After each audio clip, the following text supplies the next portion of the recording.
artery disease that maybe not be listed? Could you guys think of anything? Diabetes. So with diabetes also comes obesity, right? So obesity, diabetes.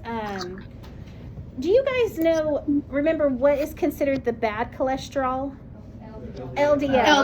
LDL. Yeah. Is it HDL and LDL? Yeah. Okay. Yeah. All right. And then if you had a patient who was on, who had coronary artery disease, and you were thinking about cholesterol and obesity, what would be some good diet education that you would tell them? Low cholesterol. Low cholesterol. Low saturated fat. Right. And what kind of things would you avoid?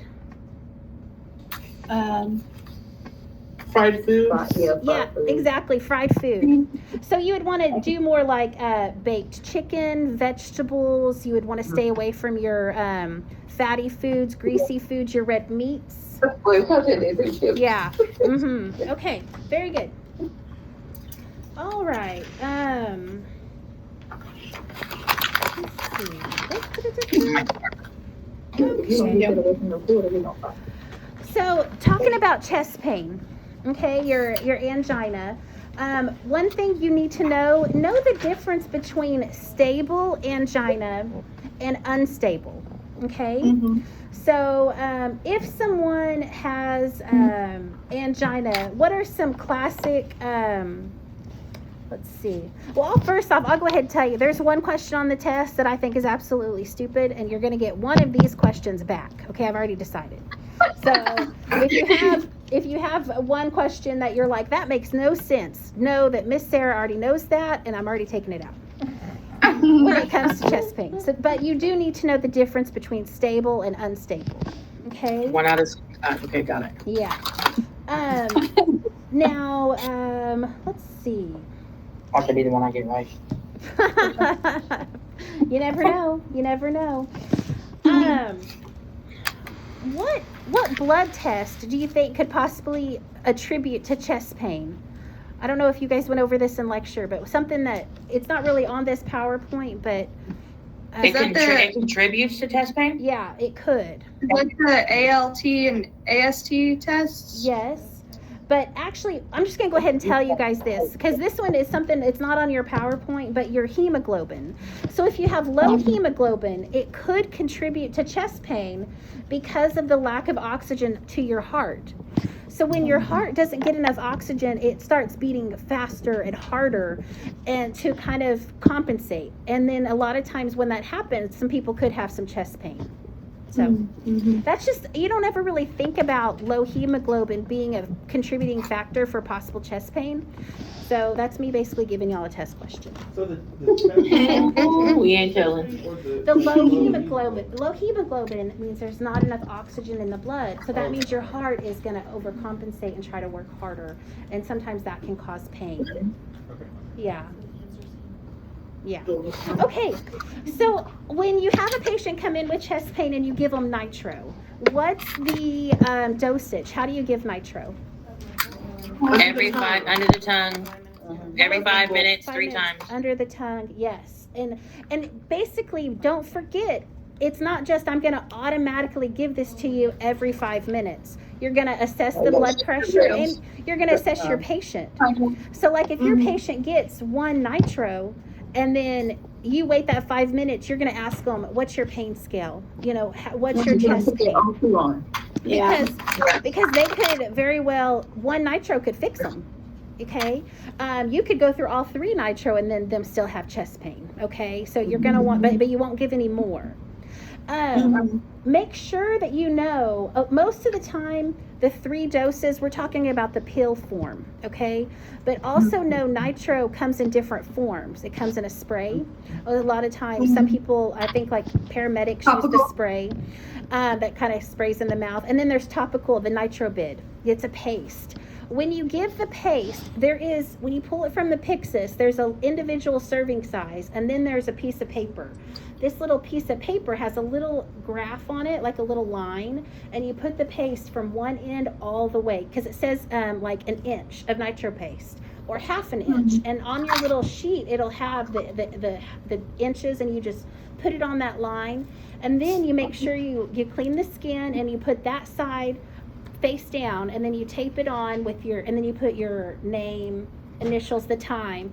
Okay, so if you're giving someone nitro, what is a possible side effect?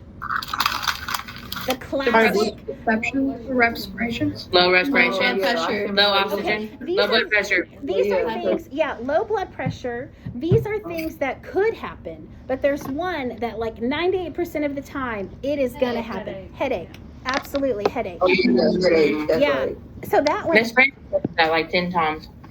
did she? Yeah, because it's true. Because you'll see it every time you give patient nitro. They're gonna be like, "Oh, my head hurts," and then classically they'll be like, "This headache hurts worse than my chest pain." And then I thought, well, then you weren't having the right kind of chest pain. You know what I mean? Then I go But ask the doc, and I give Yeah. them some Benadryl. They're tired. yeah. They need to sleep. Yeah, but it's just so if a patient, if you're giving them nitro and then they say I'm having chest pain, would you call the doctor? I mean, if you give them nitro and then they say I have a headache, would you call the doctor? No. Yes. No. No. Oh. No, Kayla. It's because it would be expected. Okay, it's an expected side effect. Okay. Yeah. Just had to know my voice is fine. It's all good. Okay, now sometimes when you have a patient come into the hospital, you're going to have standing orders, a standing order set. What this means is they have already decided you're going to come in and your admitting doses is going to be chest pain. You automatically are going to be able to have oxygen. You're going to be able to have nitro. So just know that if you see order set in this test, that's what it's talking about. It's not that means you already have an order to treat the patient with these things, okay? And so just remember, it's always important when you have someone come in with chest pain, you're going to give them oxygen. You're always going to check your vital signs. And every time you give the nitro, you're going to reassess the vital signs and their pain. Okay? Does anyone have questions about nitro? Nope. Okie dokie.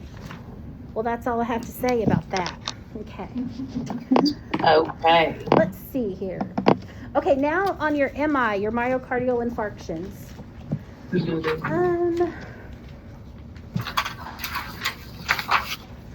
If you have a patient that's young, I would say like, 20s or 30s, and they don't really have any genetic factors or any risk factors for like heart failure, cardiovascular disease. What are some other things that could possibly cause heart failure? Yes, drugs. Can anyone think of a specific drug that's most common? Meth? Jimmy was right. Cocaine. Yeah. If I had candy, I'd throw it at you. Yeah, cocaine. So just know cocaine. A lot of cocaine users, unfortunately, a side effect that happens with someone who's using a lot of cocaine over several amounts of time period, they'll start going into heart failure. They'll get cardiovascular disease, and they'll also get cardiomyopathy a lot of times in young age. Okay. Let's see, what else to talk about? Okay, if a patient is getting an MI, so they're coming in, they have a heart attack. What if they're having some sort of dysrhythmia? What's a medication that you guys might think would be given to that patient? An anti-rheumatic. For dysrhythmia. Anti-dysrhythmic. Is it A thrombolytic. lidocaine? Yeah, I heard it, lidocaine. Ha Yeah, that's one that they give a lot. For Hey, Haley. MIs with dysrhythmias. How you spell dysrhythmia?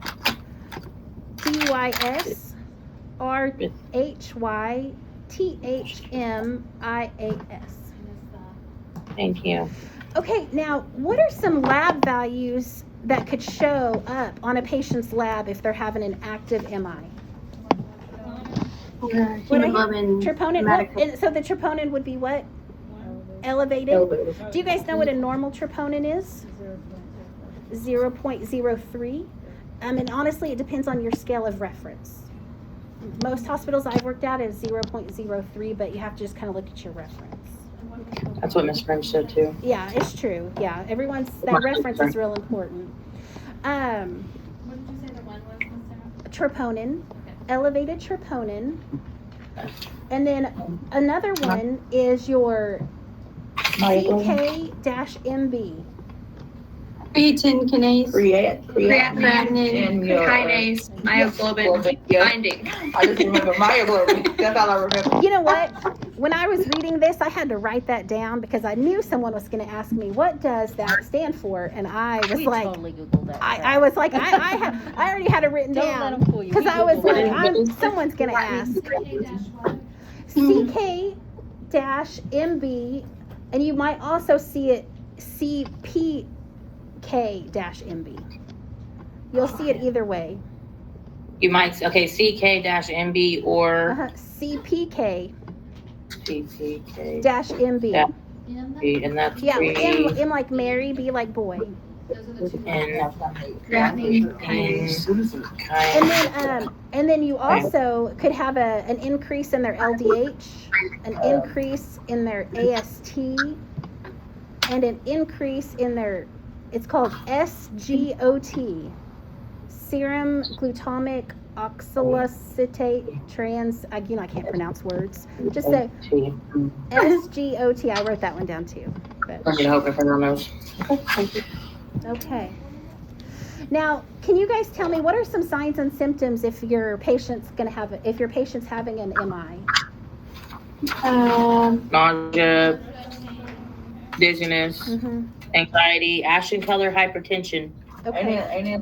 dysphoresis, Now- diaphoresis. Yes, what? What's one now? When it says pain, location, and radiation, do you guys know where it radiates? Left arm.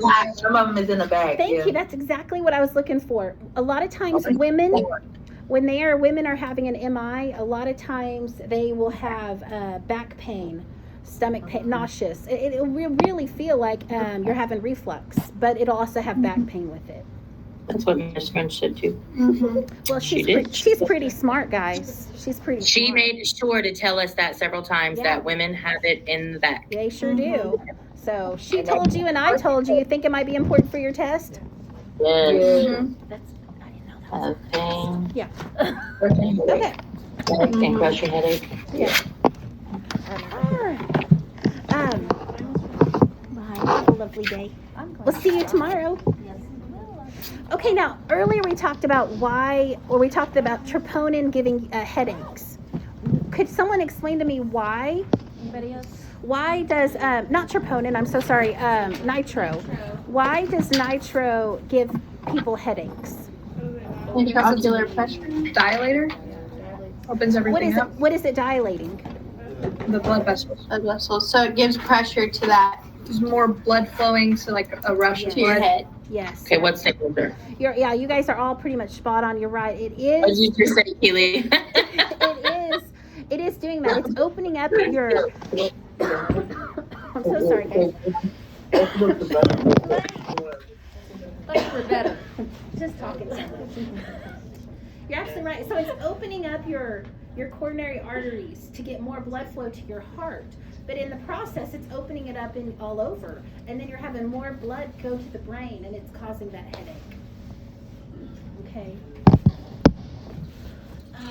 Let's see. Okay. Why would a patient who is having an MI or at risk for an MI take Colace? So they don't have like straining while they're going to the bathroom. Yeah, so they're not straining. Do you guys know the other word? Another I'm so sorry. Another I'll just Vagal stimulation. I'm so sorry. Give me 1 second. Say it loud, say it proud, Keely. Specific maneuver to make them vagal. Oh, Yeah. okay, 'cause I remember reading that. I was like, That's what a is this? specific, that's what Elvis did on the toilet. That's true. Like he Yeah. died. Yeah, that's exactly right. So Yeah, she did say that. because they were talking about like Elvis dying on the toilet from that bearing down. So the correlation, this part's not on the test, but I'm just going to clarify. So the correlation between your vagal maneuver, which is bearing down, acting like you're having a bowel movement, has nothing to do with the MI. That's usually like if someone's in SVT and you're trying to get the rhythm to change and convert back. That's something you can do without a doctor. You just sometimes try to have them start doing that and try to flip that rhythm back. Okay. Bye, Lori. But no. So Colace, yeah, just remember stool softener. So there's one. I'm just gonna tell you like Docusate sodium, or it's called Surfact. There, just know you'll see a stool softener. You guys know what it's for, but that's the main thing. I'm so sorry. It's gonna have the name. Right, exactly. Can someone tell me how could an MI lead to CHF, congestive heart failure? The tissues die, right? Yeah, exactly that. I mean, it sounds simple enough, yeah. The damage, give me a second, guys. I'm gonna scoot away from the girls. Hold on. I'm sorry, guys. If I was y'all, I'd be like, get away from me. Okay, let me scoot over here. Just give me a second. Let me get my 6 feet in. Okay. There we go.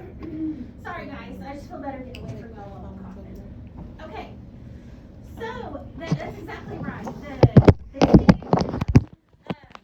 can be caused because when you have your MI, you have damage to the heart, right? And once that's damaged, it doesn't come back, okay?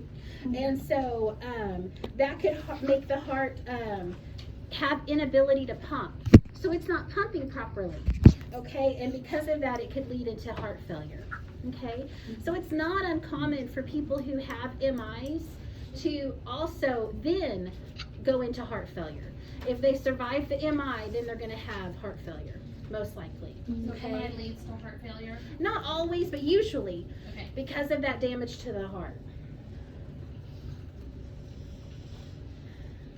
Okay. Let's see here.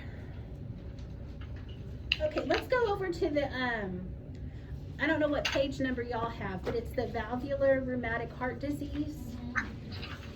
Okay. Yeah, it's the next one. Okay. Is that the rheumatic fever one? Mm-hmm. So, make sure if you have someone with this, it's very important to always assess. If like a patient comes in, you might want to, and they say they've had like a history of sore throat and fever. It's weird, but these are some signs of that they could have this valvular rheumatic heart disease. Okay, so just remember sore throat and fever. Okay.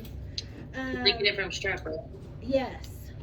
Yeah, that's exactly what I was fixing to ask, was what it's caused by, but and you're absolutely right. It's caused by strep infection.